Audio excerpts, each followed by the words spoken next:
क्या तुर्की एक नए खिलाफत का किंग बनने की कोशिश कर रहा है? यह सवाल आज पूरी दुनिया में गूंज रहा है। यूरोप से लेकर एशिया तक हर कोई इस पर नजर रखे हुए है। क्या प्रेसिडेंट रेसेप तैयप अर्दोआन उस पुरानी शान और शौकत को वापस लाना चाहते हैं? यह सिर्फ एक पॉलिटिकल डिबेट नहीं है, इसके पीछे इतिहास, कल्चर और एक मजबूत विजन छुपा है। हम आपको ले चलेंगे तुर्की की उन गलियों में जहां यह नया ख्वाब बुन रहा है। क्या यह नई उम्मीद है या एक खतरनाक जियोपॉलिटिकल गेम? इस्तांबुल यह सिर्फ एक शहर नहीं, एक जिंदा इतिहास है। इसकी दीवारों ने 3 बड़े एम्पायर्स का उदय और पतन देखा: रोमन, बाइजेंटाइन, ऑटोमन। तोपकापी पैलेस, 3 महाद्वीपों पर 600 साल की हुकूमत। ऑटोमन एम्पायर 1299 से 1924 तक एक विशाल सल्तनत। 1453 सुल्तान महमूद ने कॉन्स्टेंटिनोपल फतेह किया। हागिया सोफिया मस्जिद बनी। हागिया सोफिया पहले चर्च, फिर मस्जिद, फिर म्यूजियम और अब फिर से मस्जिद। 19वीं सदी के आखिर में एम्पायर कमजोर हुआ। फर्स्ट वर्ल्ड वॉर ने उसका अंत कर दिया। जंग के बाद ब्रिटेन और फ्रांस ने मिडिल ईस्ट का नक्शा बदल दिया। साइक्स पिकॉट, मुस्तफा कमाल, अतातुर्क ने वॉर ऑफ इंडिपेंडेंस लीड करके रिपब्लिक ऑफ तुर्की बनाया और 1924 में खिलाफत को खत्म कर दिया। एक परंपरा रातों रात खत्म हो गई। आखिरी खलीफा एग्जाइल हुआ। उस दिन के बाद मुसलमान दुनिया बिना किसी एक खलीफा के रही। रेसेप तैयप अर्दोआन 2003 से तुर्की की सियासत के सेंटर में। वो अतातुर्क के विजन से अलग एक तस्वीर पेश करते हैं। उनका वोटर बेस कंजर्वेटिव और रिलीजियस तबके से आता है। अर्दोआन ऑटोमन और इस्लामिक रूट्स को दोबारा जोड़ने की बात करते हैं। वो न्यू तुर्की का सपना दिखाते हैं। पास्ट से गर्व, फ्यूचर में ग्लोबल पावर। हागिया सोफिया को 2020 में फिर से मस्जिद बनाना एक पॉलिटिकल और रिलीजियस स्टेटमेंट। ऑटोमन इमेज और नेशनल फ्लैग्स पब्लिक स्पेसेस में वापस नजर आते हैं। अर्दोआन का खुद को सिर्फ तुर्की का ही नहीं, मुस्लिम समुदाय का भी रिप्रेजेंटेटिव दिखाते हैं। वो पैलेस्टाइन, कश्मीर और रोहिंग्या के मामले पर आवाज उठाते हैं। इससे उनकी पॉपुलैरिटी मुस्लिम वर्ल्ड में बढ़ी। लेकिन क्रिटिक्स कहते हैं अर्दोआन पावर सेंट्रलाइज कर रहा है। मीडिया फ्रीडम कमजोर, अपोजिशन लीडर्स पर कार्रवाई, डेमोक्रेटिक इंस्टीट्यूशंस पे सवाल उठते हैं। यह 2 नैरेटिव, पब्लिक प्राइड बनाम डेमोक्रेटिक वरी, तुर्की के फ्यूचर को डिवाइड करते हैं। इस्तांबुल इन्हीं सपनों का लॉन्च पैड। तुर्की अपने हिस्टोरिक टाइज को आगे बढ़ाकर सेंट्रल एशिया में प्रेजेंस एस्टैब्लिश कर रहा है।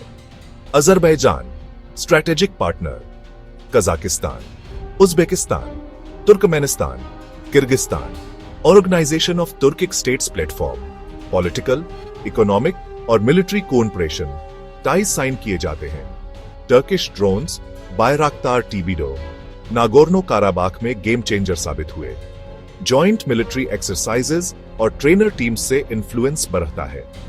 सीरिया, तुर्की ने नॉर्दर्न सीरिया में डायरेक्ट ऑपरेशंस चलाए।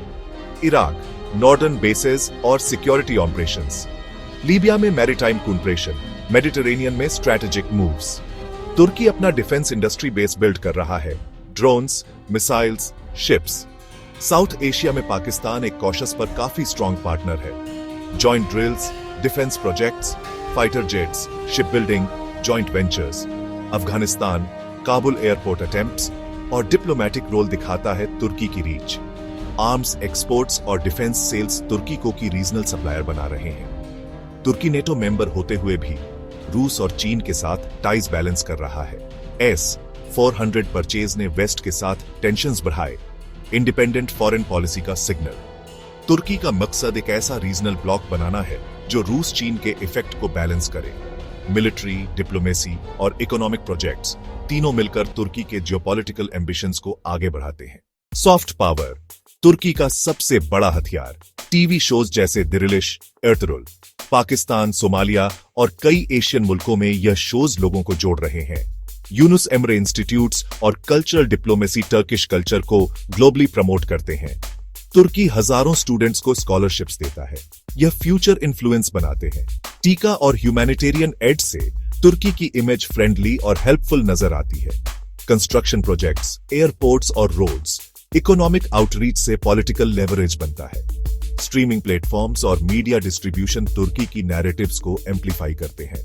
लोग जब आपकी कहानी से जुड़ते हैं, वो आपको कल्चरल एम्बेसडर समझते हैं। यह सब एक सोची समझी स्ट्रैटेजी, हार्ट्स एंड माइंड्स जीतने की कोशिश। सॉफ्ट पावर से तुर्की अपने इन्फ्लुएंस को सस्टेनेबल और ड्यूरेबल बनाने की कोशिश कर रहा है। तुर्की का रास्ता आसान नहीं, अंदर और बाहर दोनों जगहों मुश्किलें हैं। सऊदी अरब मक्का और मदीना का कस्टोडियन अपने आप को सुन्नी वर्ल्ड का लीडर मानता है। ईरान शिया वर्ल्ड का सेंटर तुर्की के सुन्नी लीडरशिप क्लेम्स से टकराता है। इजिप्ट और कुछ अरब स्टेट्स तुर्की के मुस्लिम ब्रदरहुड सपोर्ट से नाराज रहे हैं। वेस्ट भी सस्पिशियस है। नेटो पार्टनर्स और ईयू के साथ टेंशन्स बढ़ते जा रहे हैं। S-400 परचेज और इंडिपेंडेंट मूव्स से यूएस और यूरोप में शक पैदा हुआ। तुर्की का ईयू मेंबरशिप का सपना आज मुश्किल नजर आता है। घर पर इकोनॉमिक प्रॉब्लम्स, हाई इन्फ्लेशन, गिरती करेंसी फॉरेन पॉलिसी एम्बिशंस को रोक सकते हैं। डोमेस्टिक रिप्रेशन और मीडिया कंस्ट्रेंट्स से इंटरनल लेजिटिमेसी पे सवाल उठते हैं। Eastern Mediterranean, Greece Cyprus disputes, regional flash points तुर्की को अलग कर सकते हैं। Rivals Saudi, Iran, Egypt, West, NATO, EU और इंटरनल इकोनॉमी सब ऑब्स्टेकल्स हैं। इन सब के बीच फॉर्मल खिलाफत बनाना बहुत मुश्किल नजर आता है। तो आखिर तुर्की अपना इन्फ्लुएंस रिलीजन, कल्चर और पॉलिटिक्स के जरिए एक्सपैंड कर रहा है। मिलिट्री माइट, डिप्लोमैटिक टाइज और कल्चरल एक्सपोर्ट्स तीनों एक मल्टी डायमेंशनल स्ट्रैटेजी बनाते हैं। लेकिन फॉर्मल खिलाफत का रिवाइवल बहुत अनलाइकली है। राइवल पावर्स, वेस्टर्न सस्पिशन और इकोनॉमिक्स बड़ी रुकावट है। क्या आपको लगता है तुर्की एक नए कैलिफेट का सेंटर बन सकता है? अपनी राय कमेंट में लिखिए। लाइक, शेयर और सब्सक्राइब करना ना भूलें फॉर मोर जियोपॉलिटिक्स वीडियोस। ये कहानी अभी लिखी जा रही है, हम देखते रहेंगे। शुक्रिया।